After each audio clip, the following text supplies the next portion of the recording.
રાજુલામાં એસઓજીનો સપાટો 5 kilo ગાંજા સાથે 60 વર્ષનો શેખ ઝડપાયો।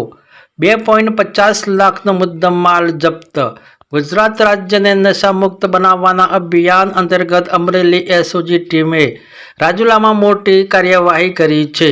ટીમે દરોડો પાડીને આરોપી પાસેથી 5.003 કિલો ગાંજાનો જથ્થો જેની અંદાજે કિંમત 2,50,150 રૂપિયા થાય છે તે ઝડપી પાડ્યો છે।